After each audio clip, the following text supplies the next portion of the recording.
Time now to catch up with Sammy Taormina, Flames third baseman, as the Flames get ready to host Gardner-Webb in a three-game series beginning on Friday. And before we talk about that series coming up, Sammy, how important was it to get back on the field after that tough ball game against Maryland last week?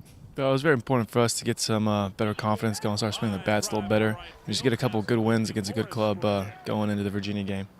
When you grew up playing baseball, who were some of your heroes that you idolized?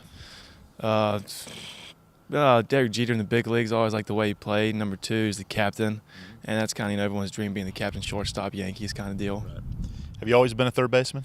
In high school I played some shortstop, but I knew how tall I was, and I'm not the quickest of guys. I knew I'd be moving to a corner at some point.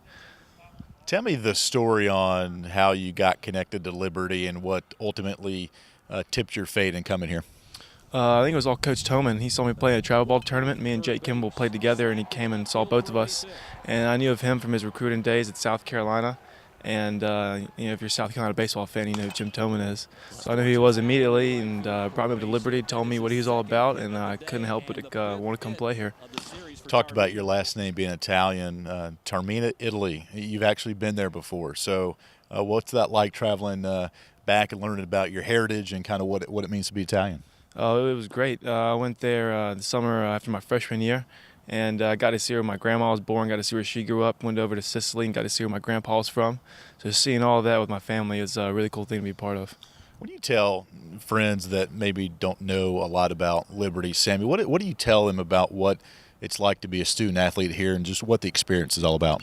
It's so much they don't know about. People in Rock Hill, South Carolina really didn't know anything about it. I didn't know anything about it. And I come up here and see this beautiful campus, beautiful ballpark, and everything they bring to the table here. It's something I think everyone needs to come check out. This team's still striving to get more wins and improve that resume. So a couple of weeks left here in the regular season. What do you think it's going to take to make that big final push here?